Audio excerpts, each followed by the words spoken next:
The way a place holds the shape of a life that belongs to a person, not because of a legal document or a financial arrangement, but because of memory, because of love, because of the particular way a place holds the shape of a life that was lived inside it. For Princess Anne, that place is Balmoral. She has been going there every summer since she was a small child. She learned to ride on those Scottish hills. She walked those grounds with her mother through decades of summers, through the best and hardest years of both their lives. She was there in August 2022 when Queen Elizabeth took her final breath in the bedroom she loved most, looking out at the Highland landscape she had called her paradise since the day she first arrived as a young bride. Balmoral is not just a castle on a hill in Scotland. For Princess Anne, it is her mother. It is her childhood. It is the thread that connects every chapter of her life to the one before it. And then came the morning, in early March 2026, when Princess Anne's legal team placed a document in front of her that described, in the careful, neutral language that solicitors use when they are delivering news that is anything but neutral, exactly what King Charles had decided to do with the most beloved estate in the royal family's private possession. He had left significant portions of the Balmoral estate, including private Birkhall Lodge and two of the most historically significant cottages on the grounds, to the grandchildren of Queen Camilla.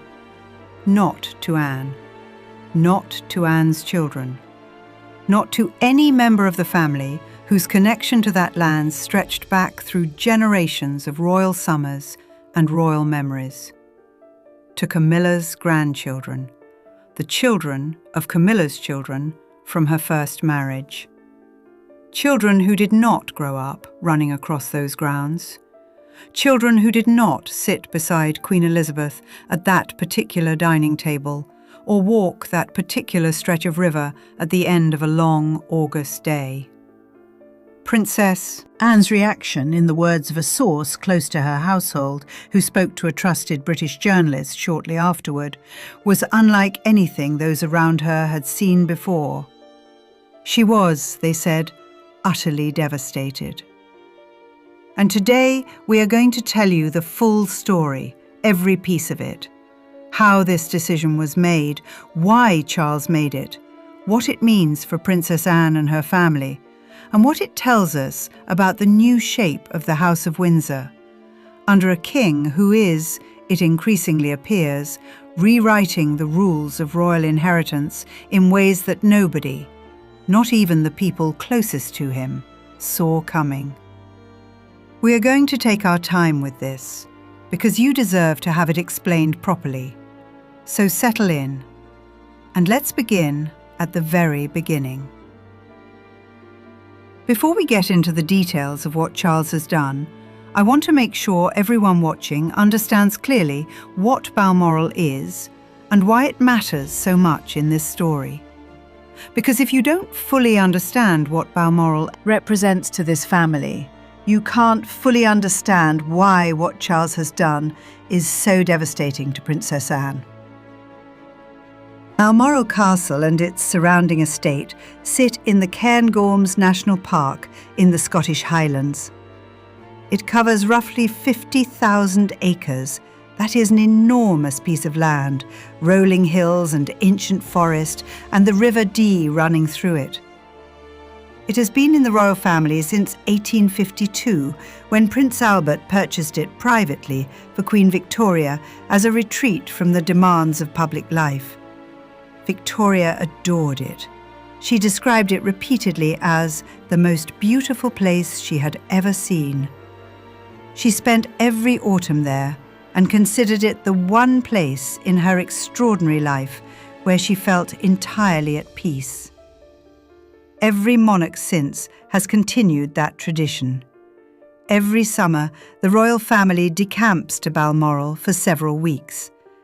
It is where they are most private, most themselves, where the formal architecture of royal life relaxes and the family, can simply be a family, walking the hills, sitting by the fire in the evening, gathering in the way that families gather when the world is not watching.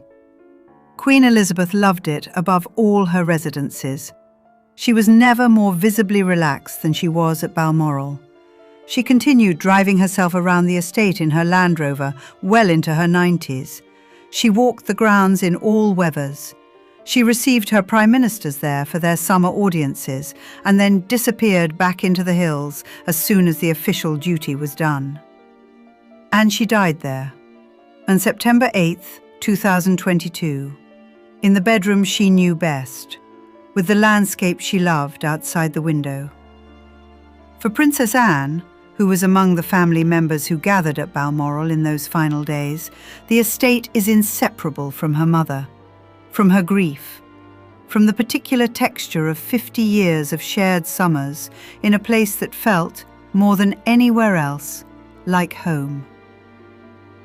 Now here is the crucial legal detail that makes Charles's decision possible. And I want to explain this clearly because it is important. Balmoral is not a crown estate. It is not public property that belongs to the nation. It is privately owned. It was purchased with private money by Prince Albert in 1852, and it has been passed down through the royal family as private property ever since.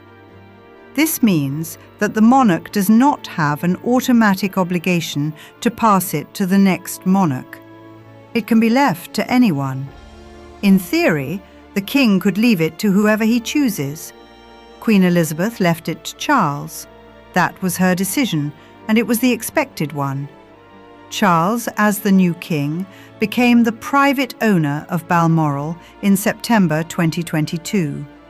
And Charles, as the private owner, has the legal right to make whatever inheritance provisions he chooses regarding its future. That is the legal reality. And it is the legal reality that Princess Anne's solicitors were walking her through in that early March meeting when the document was placed in front of her. Charles had made his choices, and among those choices was the decision to leave significant portions of the Balmoral estate to Camilla's grandchildren. Now, if you are just joining us for the first time, and this is the kind of story you want to follow closely as it develops, please do hit the subscribe button now. We cover every development in the royal family in the depth and detail that a story this significant deserves. And we want to make sure you don't miss a single piece of what comes next. Subscribing takes just a moment, and it means every new video comes straight to you. Now, let's talk about who Camilla's grandchildren actually are, because this is another detail that matters. Queen Camilla, born Camilla Shand, later Camilla Parker Bowles, now Queen Camilla, was married before Charles. Her first marriage was to Andrew Parker Bowles, and that marriage produced 2 children, a son, Tom Parker Bowles, who is now in his late 40s and is a well-known food writer and journalist, and a daughter, Laura Lopez, who is in her mid-40s and works in the art world. Tom Parker Bowles has children. Laura Lopez has children. These are Camilla's grandchildren, the children of her children from her first marriage. They are, by any formal royal definition, entirely outside the royal family. They hold no titles. They carry out no royal duties. They have no official connection to the crown whatsoever. They spent time at Balmoral because their grandmother married the king. But their connection to that estate is measured in years, not decades. In visits, not in the deep cellular memory of a childhood spent running across those particular hills in that particular light. And yet it is to them that Charles has chosen to leave Birkhall, the beautiful lodge on the Balmoral estate that was Camilla's own private home within the estate, the place she has called her most beloved home in Scotland, along with 2 of the historically significant cottages on the grounds. When Princess Anne's legal team laid this out for her, the document was not just a piece of paper. It was a statement about what Charles values, about who he considers family in the most fundamental, lasting, legal sense of that word, about who gets to carry Balmoral forward and who does not.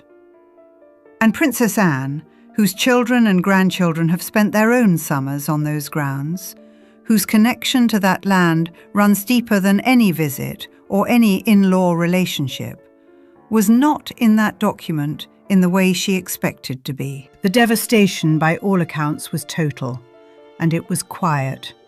Because Anne does not perform her pain, she absorbs it.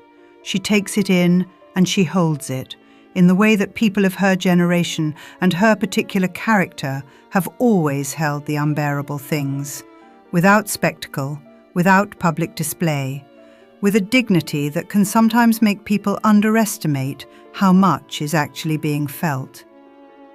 But those around her knew, they always know, because when Princess Anne is truly hurt, the energy in the room around her changes.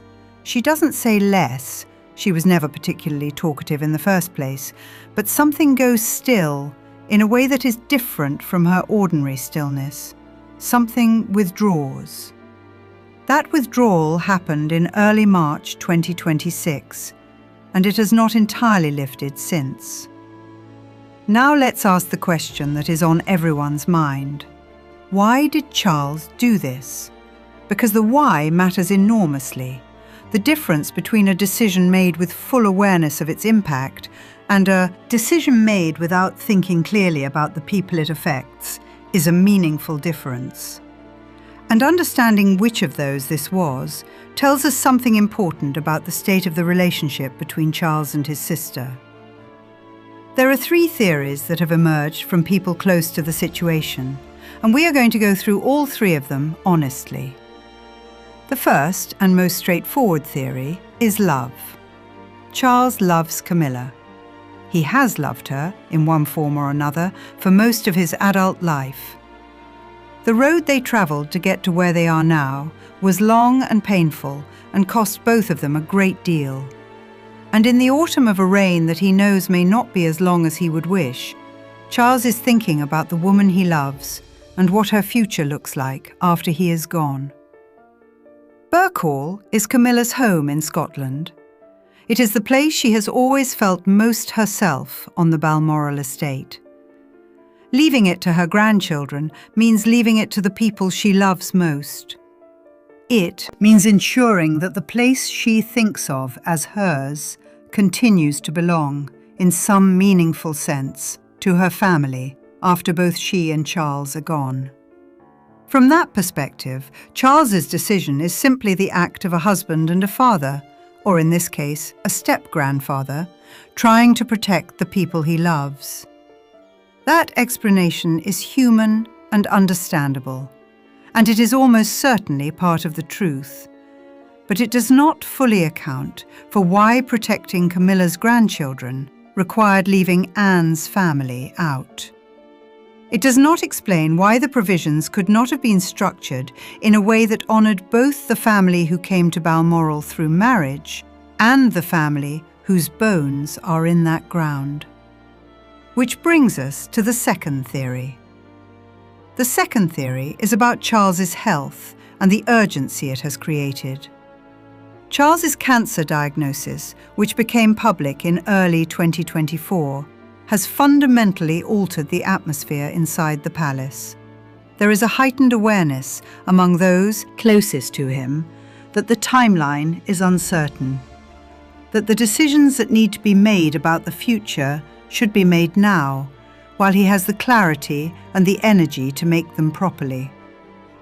And in that context of urgency, there are people close to Charles who suggest that the Balmoral provisions were made quickly. Not carelessly. Charles is not a careless man, but perhaps without the full and careful consultation that a decision of this significance warranted. That Anne was not sat down and walked through these decisions before they were finalised. that the legal documents were prepared and signed without the private family conversation that would have allowed her to understand the reasoning and, if necessary, to raise her concerns before everything was set in stone. If that is what happened, and sources suggest it is at least partly what happened, then Charles's decision may not have been made with any intent to hurt Anne, but it was made without sufficient thought for how she would receive it, without the consideration that her decades of loyalty and her depth of connection to Balmoral entitled her to. The impact was devastating, regardless of the intent. And in human relationships, impact is what people live with, not intent. The third theory is the one that is hardest to say, but that several people close to the situation have raised, carefully and with evident discomfort. It is about the shift in Charles's inner circle over the past several years, about the people whose counsel he seeks most readily and whose preferences carry the greatest weight in his day-to-day decision-making. By multiple accounts, that inner circle has, since Charles became king, become increasingly centred on Camilla and on the people around her. This is not surprising. She is his wife and his queen, and the intimacy of that relationship naturally shapes whose voice is loudest in the private moments where the real decisions are made. But there are people within the broader royal family, and Anne is among them, who feel that the reconfiguration of that inner circle has meant that certain voices, certain perspectives, certain legitimate interests have gradually become less heard than they once were. Not deliberately excluded, but simply less present, less consulted, less woven into the thinking that produces the decisions. And Balmoral may be the most significant example of what that looks like in practice. A decision made within an inner circle that centred on Camilla's family and their future, without fully incorporating the perspective of the family whose past is written into every acre of that estate. That is the most uncomfortable explanation, but it is the one that several sources have, in their different ways, pointed toward. And now a quick pause to say, if you are finding this story as compelling as we do, please share it with someone you think would want to hear it. A friend, a family member, someone who follows the royal family and who deserves to have this story told to them properly and in full. Sharing genuinely helps us reach the people this story matters to, and it takes just a moment. Now let's talk about what this means for Princess Anne's children and grandchildren, because this is the dimension of the story that people close to Anne say affects her most deeply. Zara Tindall, Peter Phillips. Anne's two children, both now in their 40s, both with children of their own, both of them people who grew up going to Balmoral every summer, who have their own memories embedded in that landscape, who have brought their own children to those same hills and that same river, and watched another generation begin to build their own connection to the place. Zara Tindall's children, Mia, Lena, and Lucas, have been photographed at Balmoral. They have run across the same grounds their grandmother ran across as a child. They are, in the most immediate and personal sense, the next generation of them, family whose history lives in that place. And the legal document that was placed in front of Princess Anne made it clear that the provisions Charles had put in place for Balmoral's future did not give Zara and Peter and their children the protected, secure connection to the estate that Anne had believed they would have. That is the part that cuts deepest. Not what it means for Anne herself. She has lived enough life and absorbed enough of its difficulties to endure a great deal personally. But what it means for her grandchildren, for the idea that the summers they spend at Balmoral represent a continuity that will outlast the current generation and carry forward into their own adult lives. That continuity is now uncertain in a way that it was not before. And for a woman of Anne's generation and values, for whom the passing of cherished things from one generation to the next is one of the deepest expressions of family love, that uncertainty is genuinely heartbreaking. Now let's talk about what Princess Anne is likely to do, because this is where her character becomes most relevant and most interesting. Anne will not go to the press. She will not give an interview. She will not brief journalists on or off the record about how she is feeling. She will not post anything on social media. She has never used social media in her life, and she is not about to start now. What she will do is what she has always done. She will process this privately, with the small number of people she trusts absolutely. She will form a clear view of what happened and what, if anything, can or should be done about it. And then she will decide on her course of action based on that view. There are people around her who believe that a direct conversation with Charles is inevitable, that at some point the distance that has opened between them since the Balmoral discovery, and it is a real distance, perceptible to those who see them together, will need to be addressed directly by both of them, in the way that siblings who have shared a lifetime can address difficult things when they choose to. Whether Charles will initiate that conversation or whether Anne will, and whether it will come soon or whether it will wait until circumstances force it, is something that those close to both of them are watching carefully. What everyone agrees on is this: the conversation is necessary, and the longer it is delayed, the more the distance between them risks becoming something that is harder to bridge. Let's talk about William, because he is the third person in this story who carries significant weight, even though his name is not on the document that caused the crisis. William will inherit Balmoral when Charles is gone. Whatever provisions Charles has made in his private will, the ultimate future of the estate rests with William. He will be the one who decides, as the next king and the next private owner, what Balmoral looks like for the generation that follows. William's relationship with Anne is one of the strongest in the royal family. She has been a guiding figure in his life since he was a child. The values she embodies, duty, consistency, the unglamorous daily commitment to doing what is required, are values that William holds with genuine conviction. He did not arrive at them by accident. Anne is part of where they came from. Those who know William well are confident that when his time comes, he will make sure that Anne's family, Zara, Peter, and their children, have a meaningful and protected connection to Balmoral. That whatever his father has arranged in the present provisions, the future of the estate under William's stewardship will honour the full depth of what that place means to all of them. That is the long-term comfort available to Princess Anne in this situation. The knowledge that the current provisions are not necessarily the final word. That there is a future king who understands exactly what Balmoral means and exactly who deserves to share in it. But the long term is the long term, and what Anne is living with right now is the present.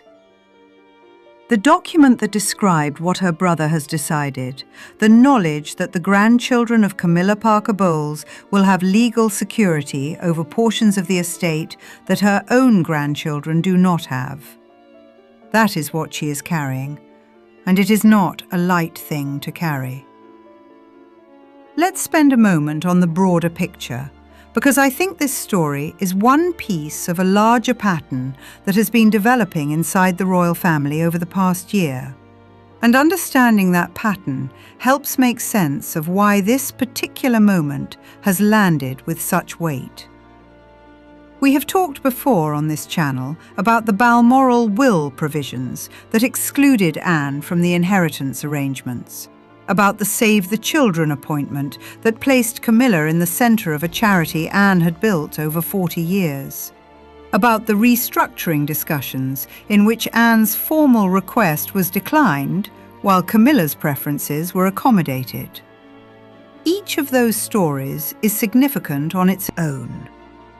But together, they tell a story about a king who is, in the management of his reign and his legacy, making decisions that consistently prioritize the future of his wife's family over the interests of his sister. Not with cruelty, not, in all likelihood, with any deliberate intent to diminish Anne, but with a consistency that is hard to attribute to coincidence. Charles is a man who has spent most of his life wanting, above all else, two things: to be king and to be with Camilla. He has both of those things now, and in having them, he is building a future. Through his decisions about estates and charities and institutional roles and inheritance provisions, that reflects the centrality of those two things to his sense of what his life is about. Anne, in that picture, is not an adversary.